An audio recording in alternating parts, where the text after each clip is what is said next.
What is up, everybody? Thank you for tuning in to another episode of the Scouting Combine here at the Fit Maniacs Podcast Network. I'm your host, Hussam Patel, and I'm joined by a really good friend of mine, Alex Gilstrap. Alex, how you doing today, bud? Man, doing well. I appreciate you having me on. I know we've been trying to get this in the works a couple times, so I'm glad we could finally find the time to work it in the schedule.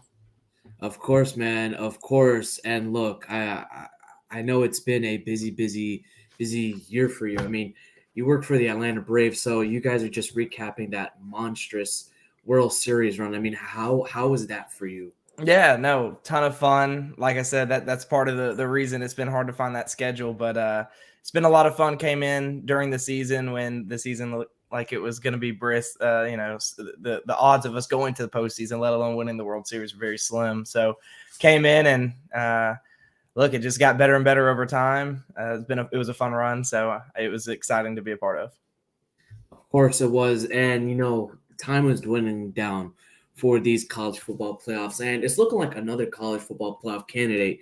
They're removed from the conversation week 11 as Oklahoma took an L to Baylor on the road, and Ohio State, meanwhile, they managed to evade the Purdue Spoilmaker. So what's this college football playoff looking like so far, Alex? Yeah, it's been an odd year where you really see one team at the top. This is the storyline. It's Georgia at the top. And then it's just what teams are going to fall into place after that. It feels like an undefeated Cincinnati team, given a year like this, this is the time to throw in that non-Power 5 conference team if they show to be dominant enough. But we've seen points in the season, Cincinnati's struggled a little bit. Ohio State, had the early loss to Oregon, which is Oregon's big win. But, they've looked better and better as the season's gone on. Obviously, with a young quarterback in C.J. Stroud, it took some time for him to get acclimated and get comfortable playing in those high leverage games, such as the Oregon game. And then Purdue came in, like you said, someone that's come off 2 top 5 wins throughout the season, including the week before. So Purdue is a team that was riding the heavy hand, the hot hand, and Ohio State took care of business. So I think Ohio State, to me right now, is the clear second best team in the nation. I think Lee Corso was talking about that today early on College Game Day. And I do agree with him. I think that Ohio State, despite the loss early in the season, it's about what are you now? And for me right now, Ohio State's the second best team in the country without a doubt. So just talking about the playoff as a whole, it's just, I feel like this is going to be one of those years where you're going to see a 4th team get in. And unfortunately, I just don't see there being any of those teams that are in the loop of becoming that 4th team in the college football playoff hanging with Georgia. And you're going to see that one boring college football playoff game. I know we've been having that for the last couple of years as well. But if we're talking about the losers so far, it's got to be Texas and Florida. I mean, those 2 teams put together 2 of the most embarrassing performances of the season. But one of the biggest winners of last week were the Wake Forest Demon Deacons. NC State came into this matchup with the Demon Deacons ranked among the best teams in the ACC. But when the dust cleared, number 12 Wake Forest ran wild away with the 45-42 win over the number 16 Wolfpack to all but clinch an ACC Atlantic Division title for the first time since 2006. I mean, are you surprised by this Wake Forest team? I mean, you have to be a little bit. I mean, they do have some players on their team. David Bell, or excuse me,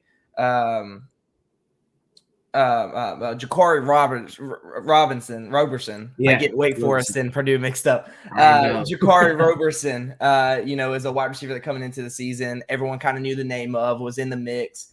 Of course, they have a playmaker at quarterback in Sam Hartman, who I feel like we're going to talk about a little bit more later. I'm not surprised. They have some offensive playmakers, especially in a weak ACC. I feel like this year, especially with the decline of Clemson. Florida State's still not back. Miami, once again, a disappointment. So ACC was a really disappointing conference as a whole this year. And it, as you can tell from you just watch their games, it's the offense carrying this team, but that offense is really, really explosive at times. So defense is what's holding them back. Obviously, talking about the one loss that kind of put them out of the playoff consideration against North Carolina. North Carolina's offense, led by Sam Howell, someone that's going to be an NFL quarterback, if not this coming year, the next year after that. So giving up 58 points there. Last week, and you touched on against NC State, another good team, explosive offense with Devin Leary and Zonovan Knight and company. Gave up 42 points there. So that defense is holding them back, and it's putting more pressure on that offense to continue that explosive level of play. But they're continuing to show it out. I mean, even in that North Carolina game where they gave up 50-plus points, they also scored 50-plus points. It just wasn't quite enough. So offense is really, really impressive, led by Sam Hartman, someone that's continuously got better and better, since he was kind of splitting time with Jamie Newman a couple years ago to now. I mean, this guy looks like a complete new quarterback that's really come into his own. Yeah, and of course, Wake Forest offensive productivity is off the charts. And, they're doing it with those big plays, a little bit of gimmicks as well. And they're playing up against a underwhelming Clemson team this week. So it's going to be a fun matchup for these Demon Deacons. But let's go ahead and talk about the big games today. And it is a Big Ten showdown. I believe this game is probably the biggest game of today and possibly of the year, as you have number 7 Michigan State, and Ohio State is ranked number 4, I believe, or 4. number 2. Mm-hmm. 4. And number 4 Ohio State. And the line right now is Ohio State winning this by 19. They're favored by 19 points. Over under 67 is 67. Is this a punch in the mouth for Michigan State from Vegas? Absolutely. I mean, you come into this game, respectively ranked both in the top 7, both, kind of control their own destiny as far as college football playoff consideration.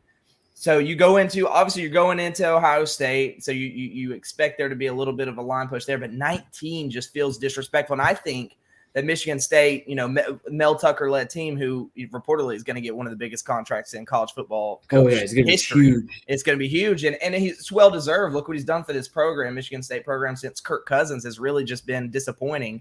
And so he's turned them around, turned them into a top 7 team. They're going to use that line, that 19 and a half point line, depending on where you look, just to get them fired up for this game. And I think it's going to be a lot closer than what the line says it's going to be. I think the big thing for Michigan State obviously is going to be minimizing explosive plays on the defensive side against that Ohio State offense, who does have a quarterback in CJ Stroud who can stretch the field. A great running game with Henderson and company. Of course, some of the best wide receivers in football, and Jackson Smith and Jigba, Garrett Wilson, Chris Olave. There's playmakers all across the field. And so Michigan State's big point in this game, their key point in focus, is going to be in, limiting that offense. So really excited about this matchup. I think Kenneth Walker has a chance to really propel himself to the obvious favorite for the Heisman Trophy moving forward. So really excited about this matchup. I think, like you said, it's one of the more important matchups. One team's walking away today out of the loop for the college football playoff, and one is putting themselves as the front runner as as they continue to try to win the Big Ten. Of course, and look, we have to talk about the numbers here, especially that gut punch to Michigan on that Vegas line. They enter Week 12 ranked 2nd in yards per play and 3rd in scoring offense. And, of course, you just said they're going to have to lean on the offensive line of Kenneth Walker to control the pace of the game. However, you have to talk about Ohio State's offense as well. As unexpected as they started off, they've really upped their game back to playing Ohio State offensive football. They enter Saturday's contest averaging 8.03 yards per play and 46 points a game, while pacing the Big Ten in most plays of 40-plus yards, about 20 plays of 4 yards or more. And, Coach Ryan Day's group has scored at least 30 or more points in 8 of the team's 10 games and recorded 500 or more yards in 7 contests this fall. This all comes back, with that wide receiver core and CJ Stroud being more comfortable in this offense as the season has gone on. The Buckeyes defense, again, they had a rough start defensively as well, but they changed their play calling duties from Kerry Coombs to Matt Barnes, and it has improved them a little bit. Now, they might not be the most dominant group just yet, but this defense is holding Big Ten teams to 4.95 yards per play and 20 points a game. So that's where that Vegas line is coming in for those 19 points. But if Michigan State is going to pull off the upset, what do they have to do to win this game? I mean, I think you said it best. They're going to have to control the tempo of the game through the run game, and they're going to have to be able to get the push at the line of scrimmage on the offensive side of the football, as well as, like I said before, minimizing explosive plays on the defensive side, because those explosive plays are demoralizing for a defense when you give up those. You talk about Ohio State being great at those 40-plus yard plays. You have to be able to minimize those as best you can while controlling the pace of the game through the run game. So Ohio State has impressive athletes all over the defensive line. Zach Harrison, kind of leading that group on the edge there. You're going to have to be able to get a push. You're going to have to be able to create angles for Kenneth Walker, who I think has one of the best, his vision is amongst the best in college football, which makes him such an explosive running back in college football. So really controlling the pace of the game, limiting big plays on defense. Those are going to be the two keys in them keeping this game close and potentially having a chance to win this at the end. Sounds good. So I guess the key players in this game is going to be running back Travion Henderson. If he wants to really showcase, his athleticism, his speed, and him pounding the rock against this Michigan State defense, this would be the game to propel Ohio State and help CJ Stroud out in the passing game. Now, for Michigan State, I believe they might be down Jalen Naylor. I'm unsure if it's confirmed yet, but if that Ohio State defensive line is able to minimize the run game with Kenneth Walker, who's the next man up in the passing game? No, it's definitely Jaden Reed, who I think is their number one wide receiver on this offense currently. Ohio State's going to be focused on limiting that run game because that's going to be the key for Michigan State's offensive game plan for them to find success. Jaden Reed in the passing game, the play action pass game, is going to be an important, explosive athlete on the outside for them to maybe create those explosive plays for themselves while Ohio State's trying to close in on the run game. Of course. And, what's your score prediction for this game? Who wins this game and by how much? I think Ohio State wins it. I think it's going to be score prediction. We're going to give this a 41 to 31 final. 41-27, final score. I think there's going to be some explosive plays that's going to create this being a high scoring game. I think we're going to get close to that over in that over-under set at 67. But I do think Ohio State offensively just has a little bit too much for Michigan State to handle in this one. So I think it's going to be one of those games that's going to stay close through maybe midway through the third quarter. But you're going to see Ohio State's depth offensively in their ability to create explosive plays kind of take over, and they're going to get a couple key defensive stops as the game wears on. For them to that depth on the defensive side of the football, especially in the front seven for Ohio State, it's going to be too much to handle. When it gets later in the game, Michigan State's offense is going to wear down. I think Ohio State starts to pull away there. Yeah, and I feel the same about you about Ohio State winning, although the score on that I don't agree with. I think this is going to be a much closer game. Obviously, playing the Horseshoe in Ohio and Columbus, Ohio, is a tough environment for anybody to play in, let alone Big Ten teams. I do think Mel Tucker will get his squad prepared for this game, and they've been on a really good run the last couple of weeks, and just laying an egg seems like the likely choice for a lot of people. But I do think Michigan State will surprise people against Ohio State, but I think it'll be a closer one than many will think, and I do believe it'll be around the 40s and 30s. I'm going 41 Ohio State, 37 Michigan State. Oh, that'd be a fun game to watch. I hope that happens. I want a good football game because honestly, looking at these matchups this week, this is the best case as far as like high profile teams, that have a chance to make a run, that you're going to get that kind of game, that good game that you're going to be glued to the TV for. So I'm with you. I hope so. Yeah, I hope so too. And we're talking about another matchup, and this line is just absolutely enormous. It's the Arkansas Razorbacks against the Alabama Crimson Tide, and Alabama is favored in this game by 20.5 points. The over-under being 58. It's no big 5-inch headline here, but quarterback KJ Jefferson, he is the key, emphasis on the key to this offense for the Razorbacks. As he goes, so do the Razorbacks. And most of the time, that's either Jefferson, taking the ball, using his legs, getting upfield, or hooking it up Treylon Burks, who might be the best wide receiver Alabama has faced as of yet. So what do Treylon Burks and KJ Jefferson need to do to minimize this defense? Look, I really think that duo right there speaks for itself. KJ Jefferson's going to have to be able to use his legs effectively. Alabama has obviously a great second level at the linebacker position in Henry To'oTo'o and Christian Harris, who are going to be tasked with keeping an eye on KJ Jefferson throughout this ball game, as he is a rushing threat.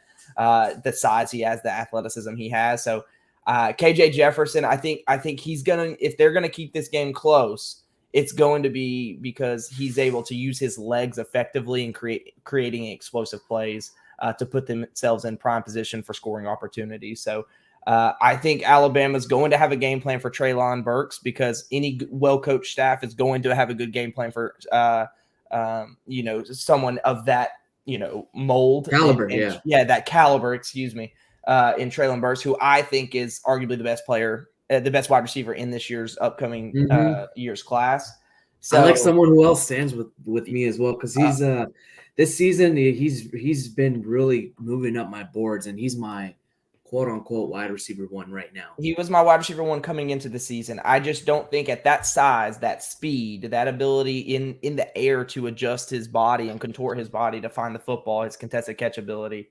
Usually I'm against those contested catch guys, and that's what he's perceived to be, but he matches it with 4.4 speed. So it's not like he's a walking, he has bricks for feet and he just goes up and gets the football like JJ Arcega-Whiteside, who I was burned on a few years ago. Treylon Burks pairs that ability in the air with great speed. So I think closer to DK Metcalf, not saying he's DK Metcalf, closer to DK Metcalf. Based on his traits. Based on his traits. That's the key. Based on his traits. Do not think Treylon Burks is exactly like DK Metcalf. You pair the enormous size with the ability to stretch the field vertically the way he does, and just the strength at the catch point. Struggles a little bit more in his quick angles and stuff like that, which is very similar to that of DK Metcalf. And you're going to struggle with bigger body type guys as well. It's just a natural thing. I think Burks is like a B version of DK Metcalf. So Burks is someone that they're going to have a game plan for. So I really think it's going to come down to their running game, both with KJ Jefferson at quarterback, being able to get outside the pocket and create explosive plays. But I'm really big on Traylon Smith in that run game. I think he's a fun football player to watch. With a lot of explosiveness in his game as well, and they've been able to rely on him solely in the run game quite a bit throughout their run and their rise, as Arkansas has seen this year under Sam Pittman. Of course, and look, but when Jefferson, he's got to drop back to pass. Well, plenty to worry about along this Alabama defensive line, especially a possible Heisman contender in Alabama's Will Anderson Jr., and he's taken over the nation, leading with 12 and a half sacks this season, even though it feels like he's got 25 to 30. This Alabama, they have to tackle. They have to use their fundamentals. They have to stay disciplined to keep Jefferson in check. And as you said, it's really about that second level, making sure they don't allow KJ Jefferson to bust wide open for easy 7 to 10 yard running game. So what will Will Anderson need to do on the edge? And will he face any opportunity to stunt and twist inside and face against Ricky Stromberg? Yeah, absolutely. Ricky Stromberg, that offensive line. Myron Cunningham's another one that's an NFL guy. Will Anderson's just a different beast. This is someone that we're gonna talk about. We talked about Kayvon Thibodeau this year as the big edge rusher in this year's class. That's the top 3 guy, no doubt. Will Anderson's that guy next year. I mean, this guy's a true sophomore that is absolutely dominating in the SEC. So I respect Arkansas's offensive line. I think they have some guys. Sam Pittman obviously came from the University of Georgia as the offensive line coach. So that's definitely a focal point in his game plan. He's going to have a plan for Will Anderson. I just think that Will Anderson, despite that game plan against him, is too talented and too much of an explosive athlete for Arkansas to be able to handle him. So I think he's going to have some disruption. And at the very least, you remember this argument, Chase Young against Clemson had a quiet night, but you really watch the film, you dive into the film, he was double teamed He was double teamed two-thirds the of the entire time. time. He was double teamed the entire time. So his impact wasn't felt in the box score, but it was felt on the football field. And I think if we don't see Will Anderson walk away from this game with a couple sacks and tackles for loss, that's the impact he's going to have. And I think that the consistency of him having some kind of impact, whether that be in the box score with the sacks and tackles for loss, or it's going to be on the football field and his ability to create havoc, on in other areas of the pass rush, because he just takes a lot of guys to be the focal point of to minimize. That's honestly one of the biggest forms of respect you can give any edge rusher, being double teamed almost every single play on every single drive. Let's switch it up to on Alabama's offensive side of the ball. The Tide running backs corps, they've been beset by injuries, and they're down 2 remaining scholarship players in Brian Robertson Jr. and Trey Sanders. Number 2 rusher Roy Dale Williams went down with an injury against New Mexico State. Things are so bad that wide receiver Christian Leary and linebacker DeMoy Kennedy have both been moved to running back and been taking reps in practice all week. Now, one of the biggest questions is that will Alabama have a running game? And will this make them one-dimensional? Yeah, I think the depth has been hurt, obviously, as you touched on there, but their top guys are still there. Brian Robinson Jr. has kind of led the way for them throughout this year, kind of been that guy that's been there for quite a number of years. It feels like Brian Robinson's been at Alabama for 7 years. I just feel like he's been a name. He was the name I think I brought up in the summer going into 2019, 2020 as someone to watch out. And it's just Najee Harris took over then. And now he's the focal point of that running game for Alabama. Trey Sanders, top level recruit. That's kind of been that 1B for him a lot of points this year. I think he has all the talent. I think the running game is going to run through them. Yes, they're going to have, the wide receiver you touched on, and the linebacker, in the mix, maybe get a carry or two, but it's really going to be ran through Brian Robinson and Trey Sanders, who I have all the faith in the world is going to be able to uphold that level of play and keep that Alabama rushing attack going. And look, it's that offensive line has not been the best, and it hasn't been like previous Alabama years.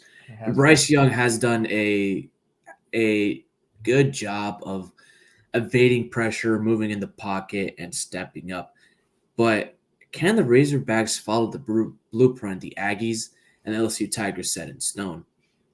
Look, I talked about this. We're going to go back to what I talked about Ohio State, Michigan State. It's going to be about limiting the explosive plays, and I think even more so than Ohio State, I'm more scared of the explosive plays Alabama has to offer with Jamison Williams and the wide receivers they have there, and John Mechie as well. Bryce Young.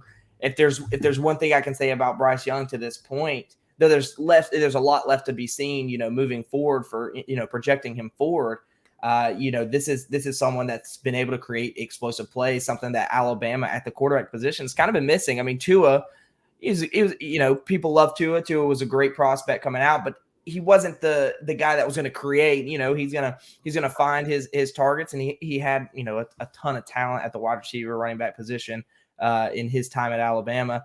Same thing, Mac Jones. He's not going to create it, but he can find the open guy, the open playmaker to allow them to get work done. So this is a little bit different for Alabama. And coming into the season, something I was worried about, as a Georgia fan first and foremost, knowing that Alabama is going to be, that team that you're going to have to get through to get to a national championship game. That was what I was worried about with Bryce Young, was he changes that offensive dynamic up quite a bit in his ability to create offense and create explosive plays by himself.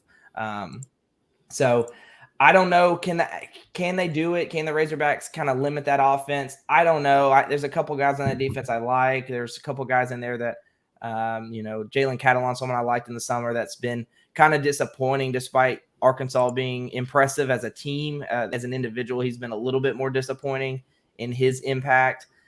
I just think Alabama, their passing attack's just going to be a little bit too much to handle for Arkansas. Yeah, I think Alabama covers, to be honest. Alabama covers? Mm-hmm. I think Alabama might go over, as my score prediction on this one is 48-20.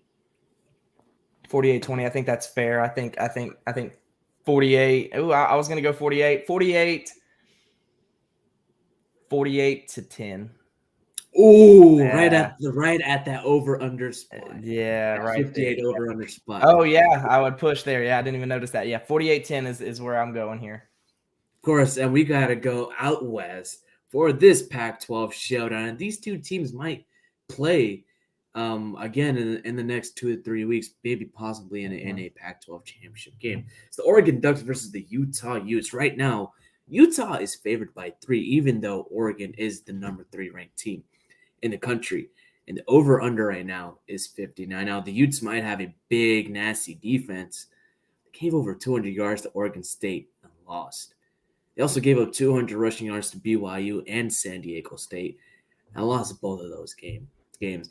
Oregon has a fantastic rushing attack, and I do think they might go over 200 rushing yards as Anthony Brown can use his legs. Travis Dye is an up-and-coming running back, and this pairs a little bit of similarities with KJ Jefferson and that Arkansas offense too. So what do the Utah Utes need to do to stop that rushing attack? Well, yeah, I mean, they're simply, I mean, Anthony Brown is going to be a threat both in the passing game and the rushing. You're going to have to keep an eye on him as a runner. If you can take away one part of his game, just like we talked about with KJ Jefferson, if you could take away one part of his game in that rushing attack, that offense is going to be limited in what they're able to do. So Devin Lloyd leading that Utah defense, where I think, they have just produced that second level talent to the NFL in Utah. And I think Devin Lloyd's going to be tasked with, a lot on that second level in keeping in keeping that Oregon offense limited in what they're able to do in that short to intermediate area of the field, both in the passing game and in the rushing game. So Oregon, am I surprised that Utah is favored despite Oregon being a top 3 team? No, because I don't really think Oregon has impressed me enough to be a top 3 team, quite frankly. That's the case for a lot of folks out there too. Yeah, I mean, I just don't see. I mean, I know it's hard to put Ohio State over Oregon because Oregon won the head-to-head matchup, obviously. And that's really what's holding Ohio State back. Ohio State, I think personally, is an Oregon loss away from propelling themselves to number 2. I think that they're just handcuffed in having to be behind Oregon because they lost that head-to-head matchup so early in the season. But I just think Oregon's looked fine all year. I mean, they won that big matchup against a CJ Stroud who's never played in that environment before. But they've just been fine since then. Losing to Stanford in overtime, beating Cal by 7, beating UCLA by 3, giving up 29 points to Colorado. That UCLA game was good too. That's a good game. Yes, Zach Sharp. That team. Has some impressive playmakers. But if you're going to be a top 3 team in the country, I need you to beat UCLA by more than 3. I mean, and I'm excited to see Drake Jackson versus Sean Ryan today. One of my matchups to watch. Oh yeah, today. I didn't even think about that one. Yeah, UCLA versus USC. You're right. The Battle of LA. So Sean Ryan versus Drake London. Sorry, RIP Drake London. Drake Jackson. I know it gets confused. They're both on the same team. Yeah. Drake London's been at the forefront because of his injury, but Drake Jackson, I'm not as high on. I'm higher on Sean Ryan than the consensus. I'm lower than Drake Jackson than the consensus. So, but that'll be a fun matchup to watch when kind of watching film and reviewing film of those two guys moving forward. But yeah, I mean, I think Oregon's going to win this football game. Quite frankly, I do. Yeah, I'm taking the Oregon +3 on this one. There's no way they lose this game in my opinion. Yeah, I don't think there's no way now. I obviously I think Utah's got some talent. They're one of those teams like Purdue and like the Iowas of the world. I mean, I know Iowa's ranked number 2 at one point. They did not deserve that. But they're one of those teams that they're not going to be consistent. They're not going to go 11-1 or anything like that, but they're going to beat a couple teams along the way that they shouldn't. And I think that's one of the big keys about Utah. Utah in this game, I think Oregon may win when it matters most in the Pac-12 championship. I could see that being the reality after today. And look, that Oregon defense, they're loaded with talents. We know a lot about Kayvon Thibodeau, but you got Noah Sewell, Mikael Wright, and Verone McKinley III in the back end as well. But they haven't faced a whole lot of teams that can hammer away like this Utah Utes team. UCLA can get tough, and Ohio State can move the ball. For the most part, it hasn't dealt with an offensive line that can pound like this with Nick Ford being as versatile as he is, and a quarterback who's somewhat of a dual threat and can get the ball down the field. So it is going to be interesting to watch how Oregon can really show, that they're able to stop the run and stop the pass consistently and really build up on that number 3 ranking that they have right now. So before we wrap up these games, what's your score prediction for this one? Oh, God, this one's Oregon can't score more than like 38 points, so they're limited. Let's go 27-24 Oregon. Ooh, that's a good one. Yeah. That's a good one. I'm feeling like a 28-20 matchup, and Oregon just takes this Okay. one. I like it. So let's go ahead and get into everybody's favorite part of the segment here. Hashtag Hussam's Hot Shots. And we got to talk about some of the hot shots from last week and the people who are possible draft prospects in the 2022 NFL draft. Let's go ahead talk about, quarterback Sam Hartman from Wake Forest. He's leading this Demon Deacons offense. He's comfortable. His completion percentage has shot up. And, he doesn't have the best weapons on Wake Forest, but it's just a dynamic offensive scheme that everybody is gushing up for. This should tell you how wild the 2021 college football season is. They're playing Clemson this weekend, and Wake Forest is the favorite to win the ACC championship. He's also rushed for 9 scores and has the Deacons as one of only 3 Power 5 schools that has a perfect conference record. He's going to Death Valley, and beating Clemson would be another notch in a magical season for Wake Forest. So what do you like about Sam Hartman, Alex? And I think the biggest thing for Hartman is his ability to get better and better over time. This is someone that I feel like is still ascending as a prospect, in his ability to kind of keep within himself. Like, don't let the game get too fast for him. This is someone that's really settled in as he's, grown in that Wake Forest offense. I talked about it with you before. From dating back from when he was splitting time with Jamie Newman to now, I just see such a much more confident, calm, cool, collected quarterback that trusts what he has in his athletic ability as a runner. Like you said, 9 rushing touchdowns. I mean, that's pretty impressive. And then to pair that with 30 passing touchdowns, only 8 interceptions, this is someone that's continuously got better. And that's the kind of quarterback that I want to kind of keep an eye on, are the ones that continue to get better. I don't want to see the ones that break out as a young guy and kind of come back down to earth. I like the building blocks, and I think Sam Hartman's one of those quarterbacks.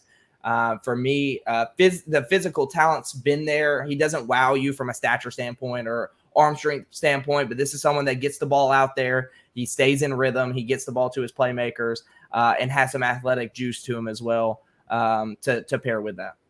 Of course, we got to talk about the running backs here. Michigan's Hassan Haskins. I mean, for the Wolverines, they have everything sitting right in front of them. After winning a battle at Penn State last week, thanks in part to Haskins, 156 rushing yards, Wolverines head to Maryland for what could be a trap game prior to the showdown with Ohio State. Haskins has hit the 100-yard mark in 4 of Michigan's past 5 games, with 324 total yards over the past 2 weeks. With backfield mate Blake Corum likely out against the Terps this week, Haskins will continue to get a lot of touches. And, that's been a great thing for the Wolverines this year. What are some of his traits that, Haskins could be, a mid-round running back prospect? Yeah, I think that's about where you want to see him, is that mid-rounds, like you said. And there's nothing about Haskins to me that kind of jumps off the page as far as his physical skill set goes, but he doesn't have any deficiencies either. This is someone that's a well-rounded back. He kind of checks all the boxes, as I like to say. And at the running back position, if you're going to find success in those mid to late rounds, which I actually prefer, if we can get into team building at the NFL level and do running backs matter and all this kind of stuff. But I think if you're going to fit the mold of, we're not going to invest a first, a top 100 pick in a running back, but we're going to find success in the running game, Hassan Haskins is the mold of running back that you want to pair with somebody else in the running attack to kind of build that running back by committee approach that you see in like San Francisco and some of these other places. I think Hassan Haskins is someone that projects well to the NFL in that way of being that, 1B in a committee backfield. Of course, and staying on topic of running backs, maybe a guy who could be part of a running back committee in the NFL is Baylor running back Abram Smith. If Smith keeps going off, I'm going to keep talking about him. I mean, he's been on a tear over these last 4 weeks, rushing for a 188, 145, 124, and 148 these last 4 games. His 1,203 rushing yards lead the Big 12, and he's found the end zone in 7 of 10 games. For a running back who averages over 16 carries per game, he's been punishing defenses with 7.3 yards per carry. And with Baylor in the thick of the Big 12 race, Smith needs a huge effort against a very solid Kansas State run defense this Saturday. What do you like about Abram Smith so much? Yeah, he's someone that kind of came on this year as we all know, and he's over 1,000 yards rushing on the year. I think he's at 1,200 or so, 11 rushing touchdowns. This is someone that he's a relentless runner, which I really like at the running back position. It kind of gives me, like, as far as his willingness to continue to fight for extra yards and keep his legs under him with a strong lower half. I think his lower half his size is very deceiving, because I think it's all built in his lower half, which you like at the running back position. But he's such a relentless runner with the football. The only thing holding him back for me is I'd like to see a little bit more work in the pass game, and part of that scheme, and you have to be able to take him out of this situation and project what he would be in the passing game. But you do see a limited role as a pass catcher, but as a runner, this guy's relentless. He finds running lanes. It just seems to he seems to be a magnet to finding the hole, and he creates explosive plays with like I said, he has that strong lower half, but this guy can move a little bit too. So Abram Smith is someone that I need to dive in a little bit more to see where the success is coming from. But just from watching live games of Baylor and watching some highlights and stuff, it seems like it comes a lot from his relentlessness to keep his legs under him. And that's a good thing for any running back. Now we're going out to the outside with talking about a small school wide receiver from Utah State. Deven Thompkins, he's 5'8" and 155 pounds.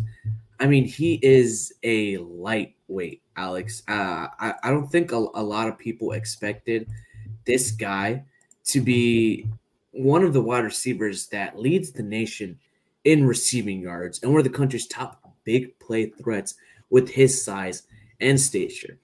Now, there's been a little bit of rumblings where people are trying to compare him to a Tyreek Hill-esque type of guy just because, of that comp of that size and that speed. He's a speedy wideout, all right? We can establish that already. He's got the ability to catch a deep ball as well as take a short pass and turn it into a huge gain. But he's playing in the Mountain West where he's not going up against, bigger name guys and bigger name schools. So, he's averaging 18.7 yards a catch, and he's got 6 games this season where he's caught at least a 45-yard pass as well. Now, Utah State leads the Mountain West Division, and they go up against last place Wyoming tonight. With his traits, with what he has, is there a chance for him to be like a guy from last season? Man, I forgot his name, but I believe he was from Central Michigan. I forgot his name. He was drafted. Dwayne Eskridge. Yeah, Dwayne Eskridge. Is there a possibility where he could be like him? Man, this guy's light, and light wide receivers scare me, and this was a talking point last year. Does size, how much does size matter at the wide receiver position if you can create separation and create explosive plays? And look, I think the NFL is trending to where they don't care as much. I mean, you see Devontae Smith. I mean, obviously historic success, at the college football level for Alabama last year, before being drafted in the top of the first round. Tutu Atwell, someone that was drafted in the second round by the Rams. Yeah, lightweight guy. You talked about Dwayne Eskridge, got a little bit more bulk. Look, this guy has found success, and I haven't dove into exactly his play, but he's created explosive plays. He's averaging almost 19 yards per reception. Look, there's a lot of success here. He's a Biletnikoff. He's going to be a Biletnikoff finalist, I believe, just based on his success. The size, it scares me, but I need to go back and watch some film of him going into the the offseason. He's going to be one of those intriguing ones to put a star next to see is it just that he's running away from folks, and does that happen at the NFL level when he's going up against Mountain West competition right now? Or is it maybe he there's has some nuanced route running skills and maybe ability? and if that's the case, I'll be a little bit more intrigued if I'm seeing him create separation because he's breaking people off and stuff like that, and he just his transitions in his movements are smooth and quick. That'll be more intriguing than if he's just running past folks, because I think at the NFL level that's going to obviously be limited because you're just getting bigger, faster, stronger at the next level. So I'll be interested to watch him, but obviously this guy's found a ton of success. So yeah, which is interesting, and you really want to spotlight those guys and see what's happening with them. Another guy who possibly could be a late first round, early second round guy, Kentucky offensive lineman Darian Kinnard. I mean, he's a big boy, Alex. You want to talk about his success at Kentucky? Oh my gosh, big fan of Darian Kinnard. I think frame wise, this athleticism wise, his power profile, I think this guy, he projects probably better inside at the next level. But I don't think he's limited to that. I think this is one of those players I was on the board of last year offensive lineman moving inside, drawing a blank. Who was the big one that everyone was projecting inside?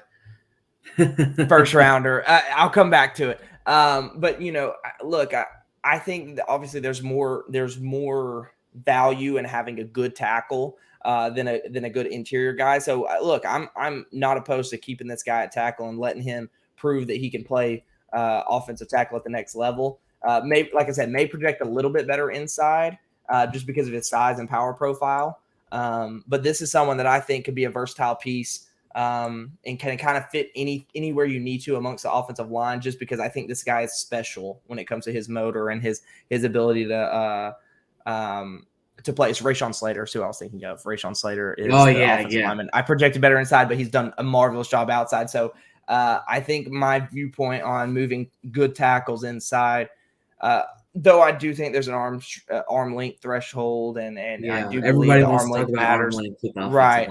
And though there's some truth in it, good football players are good football players at the end of the day. And I think Darian Kinnard has proven that, especially if you're going to run a run-based offense, at the next level, Darian Kinnard can definitely be a big focal point on the outside of that offensive line. And, we go back down to the Big 12.